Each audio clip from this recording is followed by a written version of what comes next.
Hello to everyone. देखिए अपन differential equation solve कर रहे हैं। That means partial differential equation of first order type P p plus Q q is equal to R. अगर आप technical university से हो, कोई भी आप इंजीनियरिंग के अंदर किसी भी यूनिवर्सिटी से अगर पढ़ रहे हो, तो मैथमेटिक्स के सिलेबस में किसी भी ब्रांच के अंदर पीडी का सॉल्यूशन इस टाइप का जरूर होता है, जहां पे आपके पी क्यू और आर एक्स वाई जेड के फंक्शन है and small P and Q R derivative है, फर्स्ट पार्शियल डेरिवेटिव। आपका जो क्वेश्चन है वो इस फॉर्मेट के अंदर है। अपन देखते हैं small p, that means first derivative cos of x plus Y and q sin of x plus Y is z।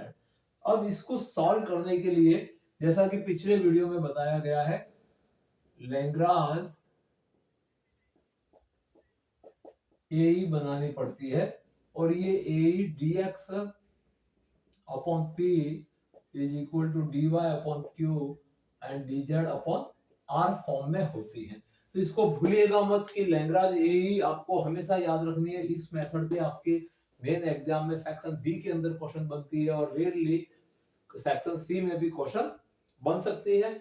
आपके दो मेथड आपके सिलेबस में हमेशा रहेंगे, Lagrange a and Charpit method. That means जो जनरल मेथड है, P P Q Q equal to R हो या किसी भी प्रकार की आपकी डिफरेंशियल इक्वेशन है, तो उसको चारपीट मेथड से अपन जनरली सॉल्व कर सकते हैं। तो नेक्स्ट हमारे चैनल पे बने रहिए, जिसमें आपको चारपीट मेथड क्या है उसके बारे में बहुत सारे क्वेश्चन कराए जाएंगे। फिलहाल अपन लैग्रांज ए का यूज सीख रहे हैं। Important, very very important question जो है वही हमारे चैनल पे दिए जा रहे हैं, ताकि आपको एग्जाम में डायरेक्ट आने पर आपको कोई दिक्कत ना हो। तो इसको अपन इससे कंपेयर करते हैं और लैग्रांज ए बनाते हैं। दैट मींस ये आपका कैपिटल पी फंक्शन है, ये कैपिटल क्यू और ये कैपिटल आर। तो यहां से लैग्रांज ए के according dx upon cos of x plus Y is equal to dy upon sin of x plus Y is equal to dz upon r term is z and right here z। अब देखिए ये जो ratio है, इनको any how आपको solve करना है। That means integration करना है किसी भी दो रेशियो जो ऐसे हैं जिनका इंटीग्रेशन पॉसिबल हो या जिनको सॉल्व करें।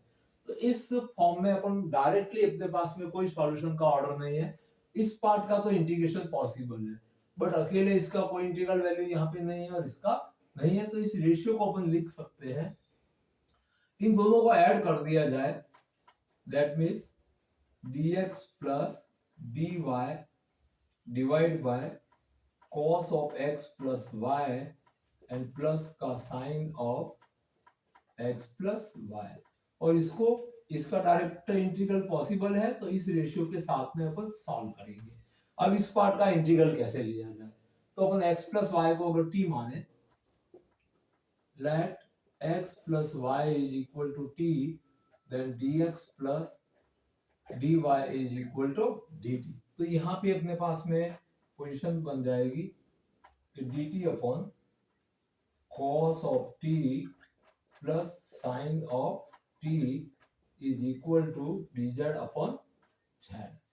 अब इसका इंटीग्रेशन करना है, तो इसका इंटीग्रल पॉसिबल है और इस पार्ट का भी इंटीग्रल पॉसिबल है। देन इंटीग्रेटिंग बोथ साइड, यहां से log of z plus log of c2 रख सकते हैं या कांस्टेंट को इधर भी रख सकते हैं। बट इस पार्ट का इंटीग्रेशन कैसे किया जाए, ट्रिग्नोमेट्रिकल इंटीग्रल है, तो ध्यान रहे इनका इंटीग्रल करने के लिए दो मेथड यहाँ पे मैं बता रहा हूँ।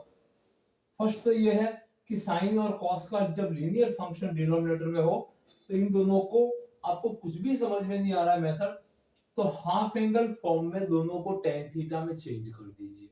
दैट मींस साइन टी का टेन वर्जन हाफ एंगल के अंदर 2 tan of t by 2, denominator में 1 प्लस tan स्क्वायर हो जाएगा, जो कि न्यूमरेटर में चला जाके sec स्क्वायर t by 2 होगा। इसका अगर आप हाफ एंगल tan थीटा में बनाएंगे तो 1 minus tan square t by 2, denominator 1 plus tan square t by 2, वो भी जाके sec स्क्वायर बन जाएगा। फिर tan की टर्म्स को t मान लीजिए, ताकि ऊपर का sec स्क्वायर t जो फंक्शन है वो चेंज हो जाए और सब्स्टिट्यूशन मेथड से इसको सॉल्व करें।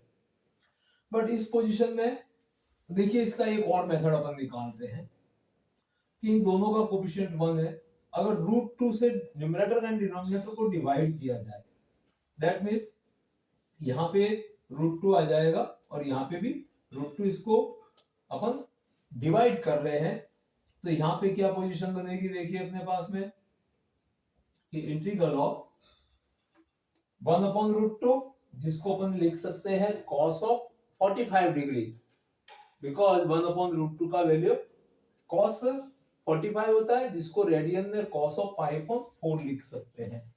तो दैट मीन्स यहाँ का कोफिशिएंट 1 है, यहाँ का कोफिशिएंट भी 1 है, तो इससे अपन इसको डिवाइड करेंगे तो अपने पास में टर्म आ जाती है कि सपोज आपने इसको भी डिवाइड किया 1/√2 से, तो यहाँ का मल्टीपल 1/√2 और यहाँ का मल्टीपल 1/√2, और इसको भी अपन ने डिवाइड कर दिया 1/√2 से, तो ये 1/√2 यहाँ पे रह जाएगा और यहाँ पे dt, और 1/√2 को अपन इस तरह से लिख सकते हैं कि cos of t sin of π/4 plus इसको लिखते हैं cos of π/4, because sin π/4 is equal to cos π/4। ध्यान रहे 1/√2 45 डिग्री का वैल्यू है, और यहाँ पे अपने पास में sin ऑफ t है।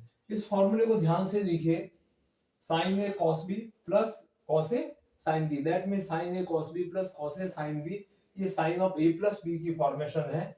तो इसका इंटीग्रेशन अपन यहाँ पे देखते हैं 1/√2 dt डिवाइड बाय इस पूरे से अपने को यहाँ पे साइन ऑफ t प्लस का π/4 is equal to integral of dz/z, ये टर्म मिलेगी, ये dz/z का इंटीग्रल, यहाँ पे इस पार्ट का इंटीग्रल, ये साइन थीटा का फंक्शन बना, लीनियर फंक्शन है, यहाँ पे कोई इशू नहीं है इसमें। तो इसको अपन न्यूमरेटर में शिफ्ट करेंगे, तो 1/√2 cosec of t plus π/4 and dt is equal to integral of dz/z, एक साथ ही इनका इंटीग्रेशन अपन कर देंगे। तो देखते हैं, आगे बढ़ते हैं, अपने पास में क्या पोजीशन बनती है।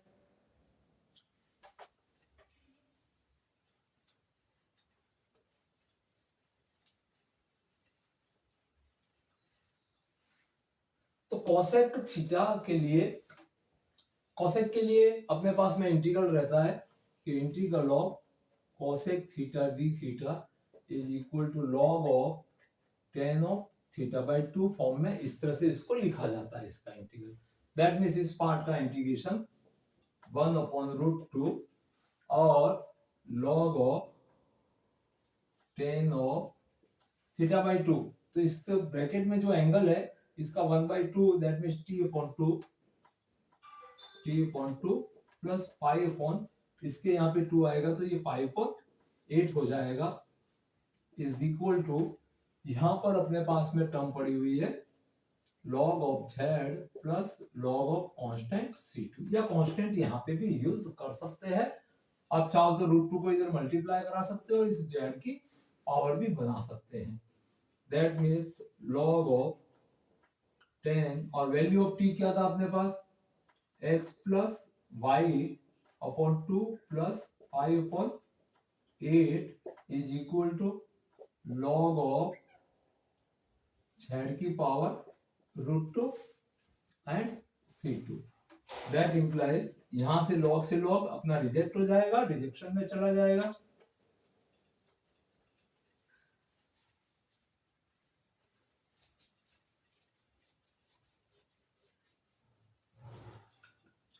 तो यहां से अपने पास में tan of x plus y upon 2 plus π/8 is equal to z की पावर √2 एंड c2। तो यहां से c2 की वैल्यू अपने पास में आ जाएगी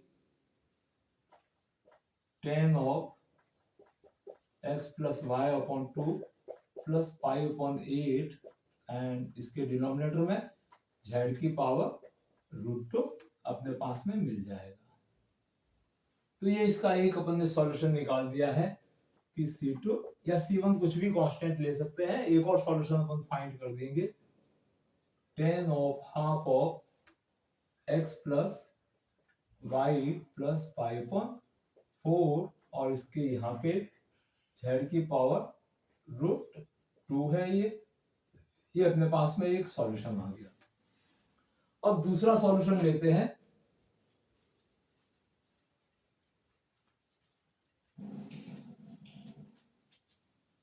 देखिए यहां से अपन ने इसको सॉल्व किया था कि dx प्लस dy, तो यहां से अपने पास में जो रेशियो बना था कि cos of x plus Y plus का sine of x plus Y.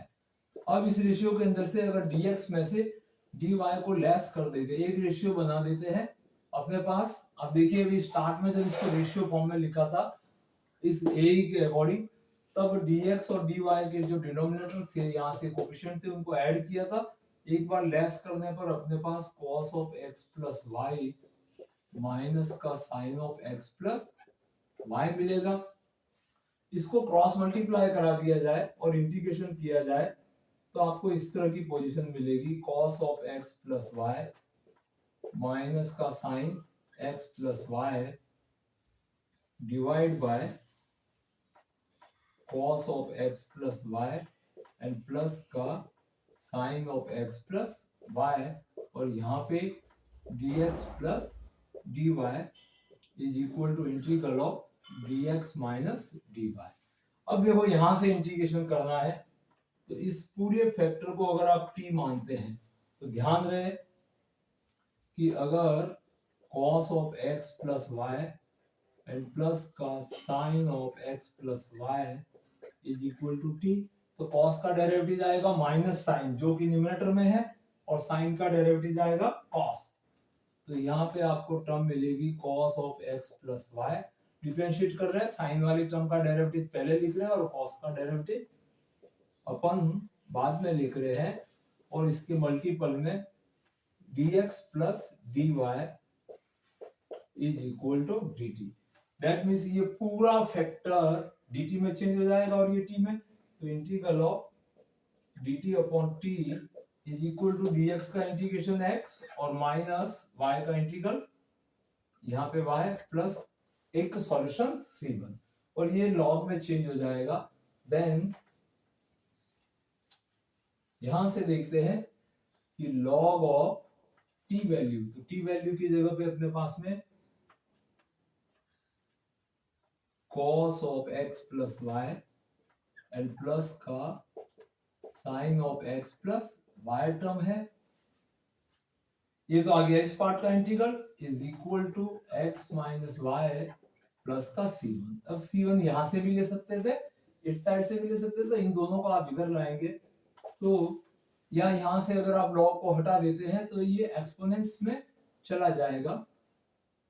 तो cos of x plus Y plus का sine of x plus Y is equal to e की पावर x माइनस वाई, और ये term भी e की power c1 होगा जिसको अपन कांस्टेंट c1 लिख सकते हैं। That means